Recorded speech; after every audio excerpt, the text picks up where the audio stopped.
Friends, ಇವತ್ತು ಹೊಣೆಗಣೆ ಸೊಪ್ಪು ಹಳ್ಳಿಯಿಂದ ತಂದಿರುವಂತಹ ಹೊಣೆಗಣೆ ಸೊಪ್ಪು.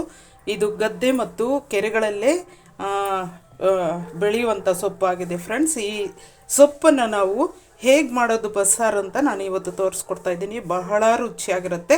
ಹೊಣೆಗೊನೆ ಸೊಪ್ಪಿನ ಪಲ್ಯ ಅಂತಂದರೆ ನಿಜವಾಗ್ಲೂ ಮೊಟ್ಟೆ ಪಲ್ಯಕ್ಕಿಂತ ರುಚಿಯಾಗಿರುತ್ತೆ, ಅಷ್ಟು ರುಚಿಯಾಗಿರುತ್ತೆ. ಈ ಸಾಂಬಾರು ಅಷ್ಟು ರುಚಿಯಾಗಿರುತ್ತೆ ಫ್ರೆಂಡ್ಸ್. ತುಂಬಾ ಟೇಸ್ಟ್ ಆಗಿರುತ್ತೆ. ಮುದ್ದೆಗಾಗಲಿ ಮತ್ತು ರೈಸ್ಗಾಗಲಿ ಬಹಳ ಚೆನ್ನಾಗಿರುತ್ತೆ. ಈ ಮುದ್ದೆ ಜೊತೆ ಅಂತೂ ತಿಂತಾ ಇದ್ದರೆ ನಿಜವಾಗ್ಲೂ ಅಷ್ಟು ರುಚಿಯಾಗಿರುತ್ತೆ ಫ್ರೆಂಡ್ಸ್. ಹಾಗಾದರೆ ಈ ಹೊಣೆಗಣೆ ಸೊಪ್ಪಿನ ಪಲ್ಯ ಮತ್ತು ಸಾಂಬಾರು ಮಾಡೋದು ಹೇಗೆ ಅಂತ ನೋಡೋಣ ಬನ್ನಿ.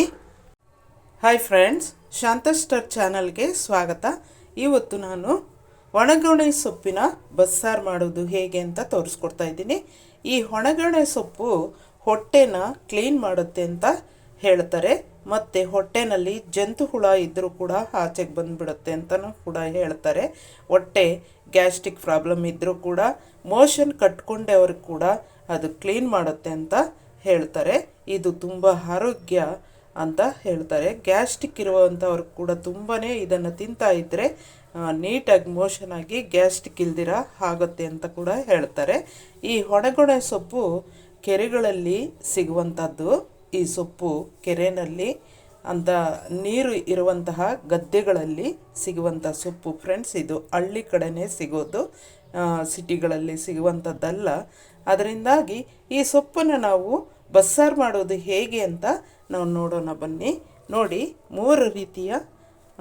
2 ರೀತಿ ಕಾಳುಗಳು ಮತ್ತು ತೊಗರಿಬೇಳೆ ನಾನು ತೆಗೆದುಕೊಂಡಿದ್ದೀನಿ. ಅಲಸಂದಿ ಕಾಳು, ಹೆಸರು ಕಾಳು, ತೊಗರಿಬೇಳೆ ಇಷ್ಟನ್ನು ತೆಗೆದುಕೊಂಡಿದ್ದೀನಿ. ಈಗ ನಾವು ಒಂದು ಪಾತ್ರೆಗೆ 3 ಚೆಂಬು ನೀರನ್ನು ಸೇರಿಸ್ತಾ ಇದ್ದೀನಿ.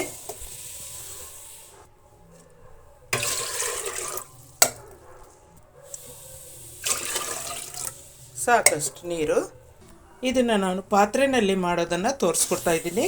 ಕುಕ್ಕರಲ್ಲಿ ಮಾಡಿದರೆ ಸೀದೋಗ್ಬಿಡುತ್ತೆ, ಸೊಪ್ಪು ಸೀದೋಗುತ್ತೆ, ಬೇಳೆ ಕಾಳುಗಳು ಕೂಡ ಸೀದೋಗುತ್ತೆ. ಅದರಿಂದಾಗಿ ಪಲ್ಯ ಚೆನ್ನಾಗಿರೋದಿಲ್ಲ, ಸಾಂಬಾರು ಟೇಸ್ಟ್ ಬರೋದಿಲ್ಲ.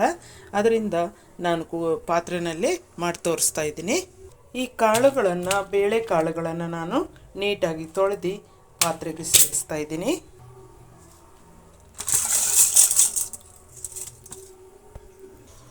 ಈ ಬೇಳೆಕಾಳು ಚೆನ್ನಾಗಿ 3/4 ಭಾಗ ಬೇಯಲಿ.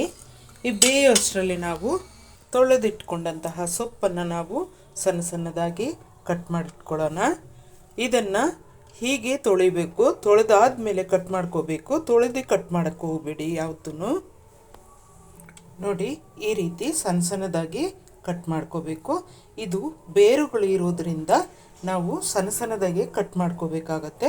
ಈ ಬೇರುಗಳಲ್ಲೇ ಇರುವಂಥದ್ದು ಪೌಷ್ಟಿಕ ಆಹಾರ, ತುಂಬಾ ಒಳ್ಳೆಯದು, ಆರೋಗ್ಯಕರವಾದಂತಹ ಆಹಾರ ಇದು. ಈ ರೀತಿ ಎಲ್ಲ ಕಟ್ ಮಾಡ್ಕೊಳ್ಳೋಣ. ನೀವು ತೊಳೆಯೋಕ್ಕೆ ಮುಂಚೆ ಒಂದು 5 ನಿಮಿಷ ನೆನೆಸಿದರೆ ಮಣ್ಣೆಲ್ಲ ಕ್ಲೀನಾಗಿ ಹೋಗಿಬಿಡುತ್ತೆ ಫ್ರೆಂಡ್ಸ್. ಆನಂತರ 4 ಸಲ ತೊಳೀರಿ, ನೀಟಾಗಿಬಿಡುತ್ತೆ.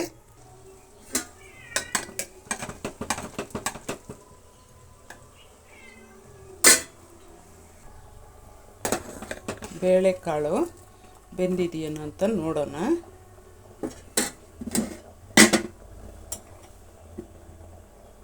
ನೋಡಿ, 3/4 ಭಾಗ ಬೆಂದಿದೆ ಫ್ರೆಂಡ್ಸ್. ಅಲಸಂದಿ ಕಾಳು ಕೂಡ ನೋಡಿ ಬೆಂದಿದೆ. 3/4 ಭಾಗ ಬೆಂದಾದ್ಮೇಲೆ ನಾವು ಸೊಪ್ಪನ್ನು ಸೇರಿಸೋಣ.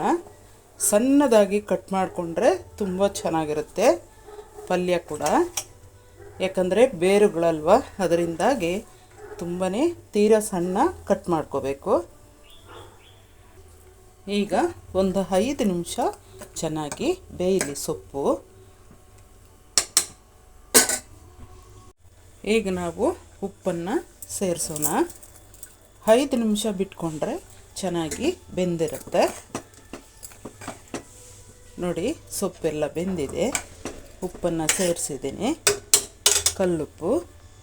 ಅದರ ಜೊತೆಗೆ ನೋಡಿ, ಸಣ್ಣದಾಗಿರುವಂತಹ 2 ಟೊಮೆಟೊನ ಕೂಡ ಸೇರಿಸ್ತಾ ಇದ್ದೀನಿ. ಟೊಮೆಟೊ ಸ್ವಲ್ಪ ಒಡೆಯೋಷ್ಟರಲ್ಲಿ ತೆಗೆದುಕೊಂಡ್ಬಿಡೋಣ. ಟೊಮೆಟೊ ಬೆಂದಿದೆ ನೋಡಿ. ಈ ರೀತಿ ಒಡೆಯೋ ಅಷ್ಟರಲ್ಲಿ ನಾವು ತಕ್ಕೊಂಡ್ಬಿಡಬೇಕು. ಯಾಕಂತಂದರೆ ಹುಳಿ ಬಂದುಬಿಡುತ್ತೆ ಸಾಂಬಾರು ಪಲ್ಯ, ಅದರಿಂದಾಗಿ ಸ್ವಲ್ಪ ಹೊಡಿಯೋಷ್ಟರಲ್ಲಿ ತಗೊಂಡ್ಬಿಡಬೇಕು. ಸೊಪ್ಪು ಬೆಂದಿದೆ, ಸ್ಟವನ್ನು ಆಫ್ ಮಾಡ್ತಾಯಿದ್ದೀನಿ. ಈ ಸೊಪ್ಪು ನೀರು ಬಸಿದ್ಕೊಂಬಿಡೋಣ. ಈ ಟೊಮೆಟೊ ಹಾಕಿರುವಂತಹ ಪಾತ್ರೆಗೆ ಸ್ವಲ್ಪ ನೀರನ್ನು, ಬಸ್ತಿರುವಂಥ ನೀರನ್ನು ಸೇರಿಸ್ತಾ ಇದ್ದೀನಿ. ಯಾಕಂತಂದರೆ ಹುಣಸೆ ಹಣ್ಣನ್ನು ನಾವು ನೆನೆಸ್ಕೋಬೇಕಾಗತ್ತೆ. ನೋಡಿ, ಇಷ್ಟು ಹುಣಸೆ ಹಣ್ಣು ತೆಗೆದುಕೊಂಡಿದ್ದೀನಿ. ಎಲ್ಲನೂ ಸೇರಿ ಒಂದು ದಪ್ಪದಾದಂತಹ ಗೋಲಿ ಗಾತ್ರ ಅಷ್ಟೇ ಹುಣಸೆ ಹಣ್ಣು. ಈಗ ಹುಣಸೆ ಹಣ್ಣು ನೆನೆಯಲಿ, ಸೊಪ್ಪು ಎಲ್ಲ ಸ್ವಲ್ಪ ಹಾರಲಿ, ಅನಂತರ ರುಬ್ಬೋಣ. ಅಷ್ಟರಲ್ಲಿ ನಾವು 4 ಈರುಳ್ಳಿ ತೆಗೆದುಕೊಂಡಿದ್ದೀನಿ, 2 ಗಡ್ಡೆ ಬೆಳ್ಳುಳ್ಳಿ ತೆಗೆದುಕೊಂಡಿದ್ದೀನಿ. ಇವನ್ನು ನಾವು ಸಣ್ಣದಾಗಿ ಹಚ್ಚಿಟ್ಕೊಳ್ಳೋಣ, ಬೆಳ್ಳುಳ್ಳಿನ ಸುಳಿದಿಟ್ಕೊಳ್ಳೋಣ. ಈಗ ನಾವು ಒಂದು ಬಾಣಲೆ ತೆಗೆದುಕೊಂಡು ನೋಡಿ, ಹಸಿ ಕೊಬ್ಬರಿ ಸ್ವಲ್ಪ ಸೇರಿಸ್ತಾ ಇದ್ದೀನಿ, 1 ಗಡ್ಡೆ ಬೆಳ್ಳುಳ್ಳಿನ ಸೇರಿಸ್ತಾ ಇದ್ದೀನಿ, ಮತ್ತು 1 ಈರುಳ್ಳಿಯಷ್ಟು ಕಟ್ ಮಾಡಿರುವಂತಹ ಈರುಳ್ಳಿನ ಸೇರಿಸ್ತಾ ಇದ್ದೀನಿ. ಸ್ವಲ್ಪ ಕರಿಬೇವಿನ ಸೊಪ್ಪನ್ನು ಸೇರಿಸ್ತಾ ಇದ್ದೀನಿ, 10 ಕಾಳುಮೆಣಸನ್ನು ಸೇರಿಸ್ತಾ ಇದ್ದೀನಿ, ಮತ್ತು 1 ಸ್ಪೂನಷ್ಟು ಜೀರಿಗೆನ ಸೇರಿಸ್ತಾ ಇದ್ದೀನಿ. ಇಷ್ಟನ್ನು ಸ್ವಲ್ಪ ಆಯಿಲ್ ಹಾಕಿ, ನಾವು 1 ಸ್ಪೂನಷ್ಟು ಆಯಿಲ್ ಆದರೆ ಸಾಕು, ನಾವು ಫ್ರೈ ಮಾಡ್ಕೊಳ್ಳೋಣ.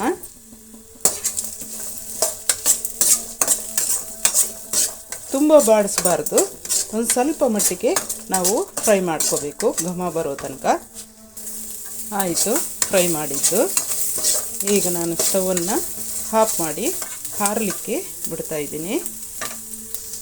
ಈಗ ಮಿಕ್ಸಿ ಜಾರಿಗೆ ನಾವು ಫ್ರೈ ಮಾಡಿಕೊಂಡಂತಹ ಇಂಗ್ರೀಡಿಯೆಂಟ್ಸ್ ಎಲ್ಲನೂ ಕೂಡ ಸೇರಿಸ್ಕೊಳ್ಳೋಣ. ಅದರ ಜೊತೆಗೆ 12 ಒಣಗಿದ ಮೆಣಸಿನ್ಕಾಯನ್ನು ಸೇರಿಸ್ತಾ ಇದ್ದೀನಿ.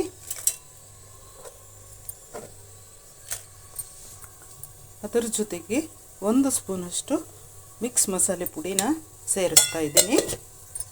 ಅದರ ಜೊತೆಗೆ 2 ಟೊಮೆಟೊ ಕೂಡ ಸೇರಿಸ್ತಾ ಇದ್ದೀನಿ. ಈ ನೀರನ್ನು ಸ್ವಲ್ಪ ಸೇರಿಸ್ಕೊಂಡು ನಾವು ನೀಟಾಗಿ ಮಿಕ್ಸ್ ಮಾಡ್ಕೊಂಬಿಡೋಣ. ಈ ಪೇಸ್ಟ್ ಜೊತೆಗೆ ನಾವು ಸ್ವಲ್ಪ ಸೊಪ್ಪನ್ನು ಕೂಡ ಸೇರಿಸ್ಕೊಳ್ಳೋಣ. ಮತ್ತು ಒಂದು ಸ್ವಲ್ಪ ನೀರನ್ನು ಸೇರಿಸಿ ನಾವು ನುಣ್ಣಗೆ ನೈಸಾಗಿ ರುಬ್ಕೊಳ್ಳೋಣ. ನೋಡಿ, ಈ ರೀತಿ ನೈಸಾಗಿರಬೇಕು, ತೀರಾ ನೈಸಾಗಿರಬಾರ್ದು, ಈ ರೀತಿ ಇರಬೇಕು. ನಾವು ಚಟ್ನಿ ಯಾವ ರೀತಿ ಅದಕ್ಕೆ ಮಿಕ್ಸ್ ಮಾಡ್ಕೊಳ್ತೀವೋ ಆ ರೀತಿ ಇರಬೇಕು. ಅದರ ಜೊತೆಗೆ ನಾವು ಹುಣಸೆ ರಸ ಕೂಡ ಸೇರಿಸೋಣ. ಈಗ ನಾವು ಒಂದು ಪಾನನ್ನು ಇಟ್ಕೊಂಡು, ಅದೇ ಪಾನನ್ನು ಇಟ್ಟಿದ್ದೀನಿ, ಒಂದು 3 ಸ್ಪೂನಷ್ಟು ಆಯಿಲನ್ನು ಸೇರಿಸೋಣ. ಅದರ ಜೊತೆಗೆ ಸ್ವಲ್ಪ ಸಾಸಿವೆನ ಸೇರಿಸ್ತಾ ಇದ್ದೀನಿ. ಸಾಸಿವೆ ಸಿಡಿಸಿಡ ಅಂದಮೇಲೆ ಕಟ್ ಮಾಡಿಕೊಂಡಿರುವಂತಹ ಈರುಳ್ಳಿನ ಸೇರಿಸ್ತಾ ಇದ್ದೀನಿ. ಸ್ವಲ್ಪ ಮಾತ್ರ ಹಾಗೆ ಇಟ್ಕೊಂಡು ಎಲ್ಲ ಸೇರಿಸ್ತೀನಿ, ಸಾಕು ಇಷ್ಟು ಸಾಂಬಾರು ಒಗ್ಗರಣೆಗೆ ಅದು. ಈಗ ಇದನ್ನು ಫ್ರೈ ಮಾಡ್ಕೊಳ್ಳೋಣ. ಇದರ ಜೊತೆಗೆ 3 ಒಣಮೆಣಸಿನ್ಕಾಯನ್ನು ಕಟ್ ಮಾಡಿರೋದನ್ನು ಸೇರಿಸ್ತಾ ಇದ್ದೀನಿ. ಪಲ್ಯಕ್ಕೆ ಖಾರ ಇದ್ದರೆ ತುಂಬ ಚೆನ್ನಾಗಿರುತ್ತೆ. ಮತ್ತು ಬೆಳ್ಳುಳ್ಳಿ, 1 ಬೆಳ್ಳುಳ್ಳಿ ಜಜ್ಜಿಟ್ಕೊಂಡಿದ್ದೀನಿ, ಅದನ್ನು ಸೇರಿಸ್ತಾ ಇದ್ದೀನಿ. ತುಂಬ ಮೊಟ್ಟೆ ಪಲ್ಯ ಇದ್ದಾಗೆ ಇರುತ್ತೆ ಫ್ರೆಂಡ್ಸ್, ಬೆಳ್ಳುಳ್ಳಿ ಜಜ್ಜಿರೋದು ಸೇರಿಸಿದ್ರೆ ಪಲ್ಯಕ್ಕೆ ಬಹಳ ಚೆನ್ನಾಗಿರುತ್ತೆ. ಈಗ ಸೊಪ್ಪನ್ನು ಸೇರಿಸೋಣ. ನೀಟಾಗಿ ಮಿಕ್ಸ್ ಮಾಡ್ಕೊಳ್ಳೋಣ. ಮಿಕ್ಸ್ ಮಾಡಿದ ನಂತರ ನಾವು ಕಾಯಿ ತುರಿನ ಸೇರಿಸೋಣ. ಕಾಯಿ ತುರಿನ ಸೇರಿಸಿ ನಾವು ಒಂದು ಅರ್ಧ ನಿಮಿಷ ಹಾಗೆ ಮಿಕ್ಸ್ ಮಾಡ್ಕೊಳ್ಳೋಣ. ತುಂಬ ರುಚಿಯಾಗಿರುತ್ತೆ ಪಲ್ಯ. ಆಯಿತು, ಪಲ್ಯ ರೆಡಿ. ಈಗ ಅದನ್ನು ಒಂದು ಸೈಡಿಗೆ ಇಟ್ಬಿಡೋಣ. ನಾವು ಸೊಪ್ಪು ಕಾಳು ಬೇಳೆ ಬೇಯಿಸ್ಕೊಂಡಂತಹ ಪಾತ್ರೆನ ಮತ್ತೆ ಸ್ಟವ್ ಮೇಲೆ ಇಟ್ಟು ಒಂದು 3 ಸ್ಪೂನಷ್ಟು ಆಯಿಲನ್ನು ಸೇರಿಸೋಣ. ಸ್ವಲ್ಪ ಸಾಸಿವೆನ ಸೇರಿಸ್ತಾ ಇದ್ದೀನಿ. ಈಗ ತೆಗೆದಿಟ್ಕೊಂಡಂತಹ ಈರುಳ್ಳಿ ಮತ್ತು ಕರಿಬೇವಿನ ಸೊಪ್ಪನ್ನು ಸೇರಿಸ್ತಾ ಇದ್ದೀನಿ.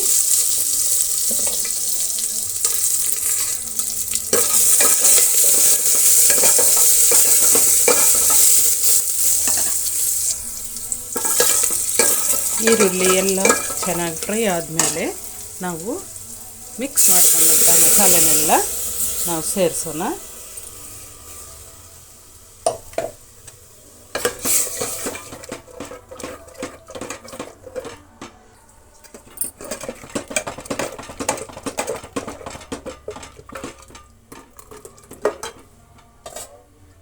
ನಾವು ಬಗ್ಗಿಸ್ಕೊಂಡಂತಹ ನೀರನ್ನೆಲ್ಲ ಸೇರಿಸ್ತಾ ಇದ್ದೀನಿ.